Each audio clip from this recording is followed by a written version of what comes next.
പ്രതികരണ വേദിയിലേക്ക് ഏവർക്കും സ്വാഗതം. തെറ്റിദ്ധരിപ്പിക്കപ്പെട്ട അവതാര പുരുഷന്മാർ, ഇതാണ് ഇന്നത്തെ വിഷയം. അതിൽ ആദ്യമായി പറയുന്നത് ധർമ്മശാസ്താവിനെ കുറിച്ചാണ്. പലർക്കുമുള്ള സംശയം, ശാസ്താവും അയ്യപ്പനും ഒന്നാണോ? ആരാണ് മഹിഷി? അയ്യപ്പനും വാവരും തമ്മിൽ വല്ല ബന്ധവുമുണ്ടോ എന്നിത്യാദി സംശയങ്ങളുണ്ട്. ഈ സംശയങ്ങൾക്കൊക്കെ വ്യക്തമായി മറുപടി പറയുന്ന ഗ്രന്ഥവുമുണ്ട്. ധർമ്മശാസ്താവിനെ പറ്റിയുള്ള കഥകൾ ഭൂതനാഥ പുരാണമെന്ന് പറഞ്ഞു വരുന്ന ഭൂതനാഥോപാഖ്യാനം എന്ന സംസ്കൃത ഗ്രന്ഥത്തിൽ സവിസ്തരം പ്രസ്താവിച്ചിരിക്കുന്നു. സൂത ശൗനക സംവാദ രൂപത്തിലാണ് ഈ ഗ്രന്ഥത്തിൽ കഥകൾ നിബന്ധിച്ചിട്ടുള്ളത്. അതിലെ മഹനീയമായിട്ടുള്ള ഈ ശാസ്താവിന്റെ അവതാര ചരിത്രം, സ്വർണാലയ പ്രതിഷ്ഠ, ഭൂതനാഥഗീത, പൂജാവിധി, ശബരിമല ക്ഷേത്ര നിർമ്മാണം എന്ന് തുടങ്ങിയ കഥകൾ 15 അധ്യായങ്ങളിലായി പ്രസ്തുത ഗ്രന്ഥത്തിൽ ഉൾക്കൊള്ളിച്ചിരിക്കുന്നു. ഈ ഗ്രന്ഥത്തെ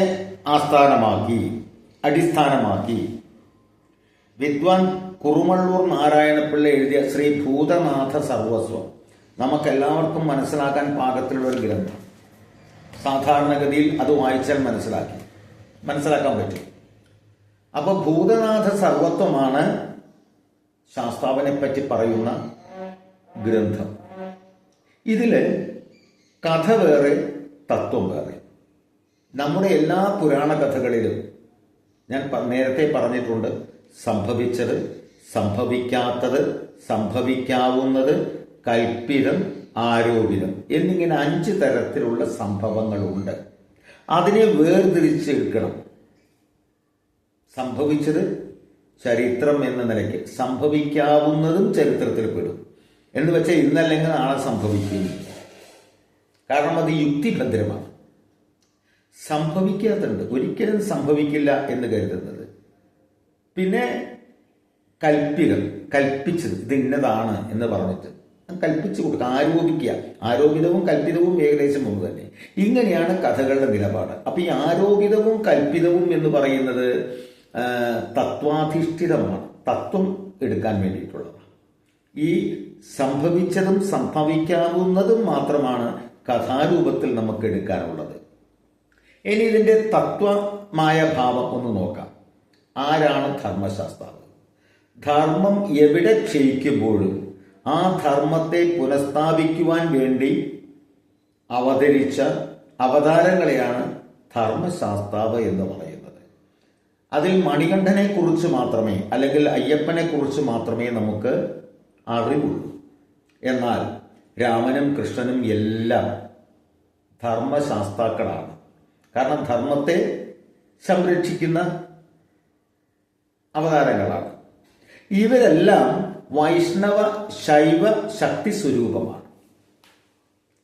ശിവനും വിഷ്ണുവും ചേർന്ന ശക്തി സ്വരൂപമാണ്. അതെല്ലാ കാര്യത്തിലും അങ്ങനെ തന്നെയാണ്. കാരണം ഇത് വാക്യാർത്ഥത്തിൽ എടുക്കാനുള്ള, എന്താണ് വാക്യാർത്ഥത്തിൽ എടുക്കാനുള്ളതല്ല, അവരുടെ ധർമ്മം എന്താണ്? ശിവന്റെ ധർമ്മമാണ് എന്താണ്? സംഹാരം. വിഷ്ണുവിന്റെ ധർമ്മം സംരക്ഷണം. അവിടെ സംഹരിക്കുന്ന ഏതാ? അധർമ്മത്തെ. സംരക്ഷിക്കുന്ന ഏതാ? ധർമ്മത്തെ. അവിടെ ശൈവ വൈഷ്ണവ ഭാവം വരുന്നു. ഇപ്പൊ ഏത് അവതാരങ്ങളാണെങ്കിലും അധർമ്മത്തെ ഇല്ലാതാക്കുമ്പോൾ ശൈവഭാവവും, ധർമ്മത്തെ പുനഃസ്ഥാപിക്കുന്ന സമയത്ത് വൈഷ്ണവ ഭാവവും വരുന്നു. അപ്പോ ശൈവ വൈഷ്ണവ ശക്തിയിലുള്ളതാണ് അവതാരങ്ങൾ എന്ന് പറയുന്നത്. അതാണ് കഥയുടെ താത്വികമായ വശം. പിന്നെ ഈ അവതാരങ്ങളെല്ലാം മഹിഷി മർദ്ദനത്തിന് വേണ്ടിയിട്ടാണ്. ആരാണ് മഹിഷി? മഹിഷി എന്നുള്ളതിന് പല അർത്ഥങ്ങളുണ്ട്. ഒന്ന് ഭാര്യ എന്നൊരർത്ഥമുണ്ട്. പട്ടമഹിഷി എന്നൊക്കെ കേട്ടിട്ടുണ്ടല്ലോ, രാജാവിന്റെ. പിന്നെ മറ്റൊന്ന് എരുമ എന്നൊരർത്ഥമാണ്. ഈ പോത്ത്, എരുമ. അവയുടെ രൂപമല്ല, അവയുടെ സ്വഭാവമാണ് മഹിഷി എന്ന് ഉദ്ദേശിക്കുന്ന സ്വഭാവം. അതായത് മഹിഷിയുടെ സ്വഭാവം, യഥാർത്ഥത്തിലുള്ള സ്വഭാവം, അതിൻ്റെ നിയന്ത്രണത്തിലല്ല ഇന്ദ്രിയങ്ങൾ. ശരീരം മൊത്തം. ഒന്ന് ഉദ്ദേശിച്ചാലും ആ ഉദ്ദേശം നടപ്പാക്കാൻ സാധിക്കില്ല. എങ്ങനെയെങ്കിലും തട്ടിമുട്ടി അവിടെ എത്തിയെങ്കിലായി. കാരണം അതിൻ്റെ നിയന്ത്രണത്തിലല്ല. ഇതാണ് ഒരു സ്വഭാവമുള്ളത്. അത് ഒന്ന് മനസ്സിലുണ്ടെങ്കിലും അതാവില്ല പ്രവർത്തിക്കുക, നേരെ വിപരീതം. ഇത് അപകടമാണ്. ഇതാണ് മഹിഷി സ്വഭാവം എന്ന് പറയുന്നത്. അങ്ങനെയാണ് അധർമ്മം വരുന്നത്. ധർമ്മം എന്താണെന്ന് അറിയാം, പക്ഷെ നേരെ വിപരീതം പ്രവർത്തിക്കും. ഇതാണ് വിചാരിക്കുന്ന ഒന്ന്, ചെയ്യുന്നു മറ്റൊന്ന്. ഇതാണ് മഹിഷി സ്വഭാവം. അതുകൊണ്ടാണ് അത് പറയുന്നത്, രൂപമല്ല. ഇത് എല്ലാ അവതാരങ്ങളുടെ ഇടയിലുമുണ്ട്. എന്ന് വെച്ചപ്പോൾ രാമാവതാരം എടുത്തു കഴിഞ്ഞാൽ, ഇപ്പൊ അയ്യപ്പൻ എന്ന് പറഞ്ഞു കഴിഞ്ഞിട്ടുണ്ടെങ്കിൽ ഈ അയ്യപ്പൻ എന്ന പേര് വരാൻ കാരണം പല കാര്യങ്ങൾ പറയുന്നുണ്ടെങ്കിലും ഏറ്റവും യുക്തമായത് 5 ഇന്ദ്രിയങ്ങളെയും നിയന്ത്രിച്ചവൻ ആരോ അവൻ അയ്യപ്പൻ. അതിന്റെ സംസ്കൃത പദമാണ് ഋഷികേശൻ എന്നുള്ളത്. ഋഷികങ്ങളെ നിയന്ത്രിച്ചവൻ എന്നർത്ഥം. അതിന് നേരെ വിപരീതമാണ് മഹിഷി, ഒരു ഇന്ദ്രിയത്തെയും നിയന്ത്രിക്കാൻ കഴിയാത്തത് എന്നർത്ഥം. അപ്പൊ ഈ അയ്യപ്പനും മഹിഷിയും, അധർമ്മം എവിടെയുണ്ടോ അവിടെയൊക്കെ മഹിഷിയുണ്ട്, ധർമ്മം എവിടെ പുനഃസ്ഥാപിക്കാൻ വരുന്ന കഥാപാത്രങ്ങളുണ്ടോ അവിടെയൊക്കെ അയ്യപ്പനുമുണ്ട്. ഇപ്പൊ രാമനെ സംബന്ധിച്ചിടത്തോളം 14 വർഷം വനത്തിൽ യോഗിയായിട്ടാണ് കഴിഞ്ഞത്, അയ്യപ്പനായിട്ടാണ് കഴിഞ്ഞത്, പുലിവാഹനായിട്ടാണ് കഴിഞ്ഞത്. എന്ന് വെച്ചാൽ തൻ്റെ ഉള്ളിലുള്ള മൃഗത്തെ മെരുക്കിയവനായിട്ടാണ് കഴിഞ്ഞത് രാമൻ. വധിച്ചതോ മഹിഷിയാണ്. സത്യം അറിയാം, എങ്കിലും ചെയ്യുന്ന നേരെ വിപരീത പ്രവൃത്തി. ആരാണ് രാമൻ എന്നറിയാം, സാക്ഷാൽ മഹാവിഷ്ണുവാണ്, മഹാവിഷ്ണുവിന്റെ അവതാരമാണ്, തന്നെ വധിക്കാൻ വേണ്ടിയിട്ടാണ് വന്നിട്ടുള്ളത്. ഇതൊക്കെ അറിയാം രാവണന്. എന്നിട്ടും നേരെ വിപരീതം ചെയ്തു. അതിന് ന്യായീകരണങ്ങൾ പലതുമുണ്ട്. പക്ഷെ എങ്കിലും ഇത് മഹിഷി സ്വഭാവമാണ്. സത്യവിരുദ്ധമായിട്ട് എന്താണോ സത്യം അതിന് നേരെ അതറിയാം, എന്നിട്ടും നേരെ വിപരീതം ചെയ്യാം. സാധാരണ മഹിഷികൾക്ക്, എരുമകൾക്ക് അത് യാദൃശ്ചികമായി സംഭവിക്കുന്നതാണ്. എന്ന് വെച്ചാൽ കുറച്ച് പുല്ല് കണ്ടു തിന്നാൻ വേണ്ടി പോകുന്നു, പക്ഷെ ചെന്നെത്തുന്ന വേറെ എവിടെയെങ്കിലും ആയിരിക്കും. ഇങ്ങനെയാണ്. ഇപ്പൊ ഈ കാളവണ്ടിയും പോത്തും വണ്ടിയൊക്കെ പോകുമ്പോൾ ശ്രദ്ധിച്ചാൽ അറിയാം, കാളവണ്ടി സ്ട്രെയിറ്റ് ആയിട്ട് പോകും, ഒരു കുഴപ്പമില്ല. എന്നാൽ പോത്തും വണ്ടി അങ്ങനെയല്ല, അങ്ങോട്ടും ഇങ്ങോട്ടും ആടിയിട്ടാണ് പോവുക. കാരണം ഈ മുഖം കഴുത്തിലില്ലെങ്കിൽ അത് തോന്നിയ വഴിക്ക് പോകും. കാരണം അതിന്റെ നിയന്ത്രണത്തിലല്ല അതിന്റെ ശരീരം. അപ്പോ ഈ മഹിഷികളായിട്ടുള്ള ആൾക്കാരെയാണ് ശ്രദ്ധിക്കേണ്ടത്. ഇതാണ് മഹിഷി അല്ലെങ്കിൽ മഹിഷം. മഹിഷം പുല്ലിംഗമാണ്, മഹിഷി സ്ത്രീലിംഗമാണ്. മനസ്സിലായി? അപ്പൊ എല്ലാ അവതാര കഥകളിലും ഈ 3 സംഭവങ്ങൾ ഉണ്ടായിരിക്കും. ധർമ്മശാസ്താവ് ഉണ്ടായിരിക്കും, അതായത് ധർമ്മത്തെ ശാസിച്ച് നിലനിർത്തുന്നവൻ എന്ന അർത്ഥത്തിൽ ധർമ്മശാസ്താവ് ഉണ്ടായിരിക്കും. ആ ധർമ്മശാസ്താവ് അയ്യപ്പനായിരിക്കും, 5 ഇന്ദ്രിയങ്ങളെയും നിയന്ത്രിച്ചവനായിരിക്കും.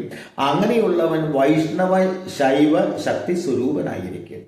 അധർമ്മത്തെ നശിപ്പിക്കുന്ന സമയത്ത് പരമശിവഭാവവും ധർമ്മത്തെ നിലനിർത്തുന്ന സമയത്ത് വൈഷ്ണഭാവമുള്ളായിരിക്കും. ശത്രുപക്ഷത്ത് മഹിഷിയായിരിക്കും, നേരെ വിപരീതം ചെയ്യുന്നവരായിരിക്കും. എല്ലാ അവതാര കഥകളിലും ഇതുണ്ടായിരിക്കും. ഇതാണ് അതിന്റെ താത്വികമായ വശം. ഇനി അപ്പൊ അയ്യപ്പനും ധർമ്മശാസ്താവും തമ്മിലുള്ള ബന്ധം, ധർമ്മശാസ്താവ് തന്നെ അയ്യപ്പൻ. താത്വികമായിട്ട് ധർമ്മത്തെ പുനഃസ്ഥാപിക്കാൻ വരുന്നവൻ ധർമ്മശാസ്താവ്. അങ്ങനെയുള്ള ധർമ്മശാസ്താവ് ആരായിരിക്കും? അയ്യപ്പനായിരിക്കും. 5 ഇന്ദ്രിയങ്ങളെയും നിയന്ത്രിച്ചവനായിരിക്കും. മാത്രമല്ല അവൻ പുലിവാഹനുമായിരിക്കും. എന്ന് വെച്ചാൽ തന്റെ ഉള്ളിലുള്ള മൃഗത്തെ മെരുക്കിയവനായിരിക്കും. മാത്രവുമല്ല ശൈവശക്തി സംഭൂതമായിരിക്കും. ആരെ എതിർക്കാൻ വേണ്ടി? മഹിഷിയെ. എന്ന് വെച്ചിട്ടുണ്ടെങ്കിൽ ധർമ്മത്തിന്റെ പാതയിൽ നിന്ന് വിട്ട് അധർമ്മമായി പ്രവർത്തിക്കുക. ധർമ്മം ഇന്നതാണെന്നറിയാം, എന്നിട്ടും അധർമ്മത്തിന്റെ പാപത്തിൽ പ്രവർത്തിക്കുക. അതാണ് മഹിഷി എന്ന് പറയുന്നത്. ഇതാണ് ഈ ധർമ്മശാസ്താവിന്റെയും മഹിഷിയുടെയും തമ്മിലുള്ള താത്വികമായ വശം. ഇനി കഥയിലേക്ക് കടക്കാം. കഥയിലെ പൊരുൾ അത് അടുത്ത എപ്പിസോഡിൽ. നന്ദി, നമസ്കാരം.